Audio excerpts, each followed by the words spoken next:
Hello everyone, so I'm back in school again today, so I thought I'd film from the classroom again for you. We're reading, is it chapter 12 now? Let me count because these aren't numbered. 1, 2, 3, 4, 5, 6, 7, 8, 9, 10, 11, 12. Chapter 12 today, and it's called Marvellous Medicine number 2.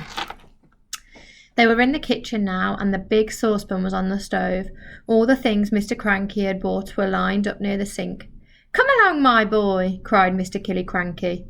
"Which one did you put in first?" "This one," George said. "Golden Gloss hair shampoo." He emptied the bottle into the pan. "Now the toothpaste," George went on, "and the shaving foam, and the face cream, and the nail varnish." "Keep at it, my boy," cried Mr. Cranky, dancing round the kitchen. "Keep putting them in. Don't stop, don't pause, don't hesitate. It's a pleasure, my dear fellow, to watch you work." One by one, George poured and squeezed the things into the saucepan. With everything so close at hand, the whole job didn't take him more than 10 minutes. But when it was all done, the saucepan didn't somehow seem to be quite as full as it had been the first time. "Now what did you do?" cried Mr. Cranky. "Did you stir it?" "I boiled it," George said, "but not for long, and I stirred it as well." So Mr. Cranky lit the gas under the saucepan, and George stirred the mixture with the same long wooden spoon he had used before. "It's not brown enough," George said. "Wait a minute, I know what I've forgotten." "What?" cried Mr. Cranky. "Tell me, quick, because if we've forgotten even one tiny thing, then it won't work, at least not in the same way." "A quart of brown gloss paint," George said. "That's what I've forgotten." Mr. Killicranky shot out of the house and into his car like a rocket. He sped down to the village and bought the paint and rushed back again. He opened the can in the kitchen and handed it to George. George poured the paint into the saucepan.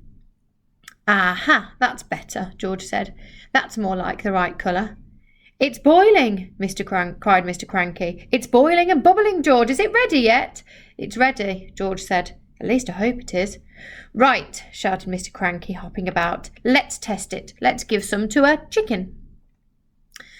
"My heavens alive, why don't you calm down a bit?" Mrs. Cranky said, coming into the kitchen. "Calm down?" cried Mr. Cranky. "You expect me to calm down, and we're here, and here we are mixing up the greatest medicine ever discovered in the history of the world.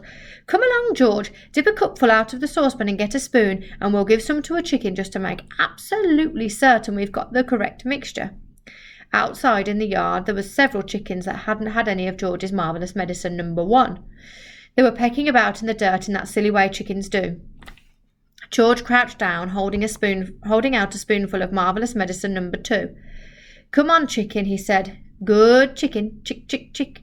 A white chicken with black specks on its feathers looked up at George. It walked over to the spoon and went, peck. The effect that medicine number 2 had on this chicken was not quite the same as the effect produced by medicine number 1, but it was very interesting. "Whoosh!" shrieked the chicken, and it shot up 6 feet in the air and came back down again. Then sparks came flying out of its beak, bright yellow sparks of fire, as though someone was sharpening a knife on a grindstone inside its tummy. Then its legs began to grow longer. Its body stayed the same size, but the 2 thin yellow legs got longer and longer and longer and longer still. "What's happening to it?" cried Mr. Killicranky. "Something's wrong," George said. The legs went on growing, and the more they grew, the higher up into the air went the chicken's body. When the legs were about 15 feet long, they stopped growing. The chicken looked perfectly absurd with its long, long legs and its ordinary little body perched high up on top. It was like a chicken on stilts. "Oh, my sainted aunts!" cried Mr. Killicranky. "We've got it wrong. This chicken's no good to anybody. It's all legs. No one wants chicken legs." "I must have left something out," George said.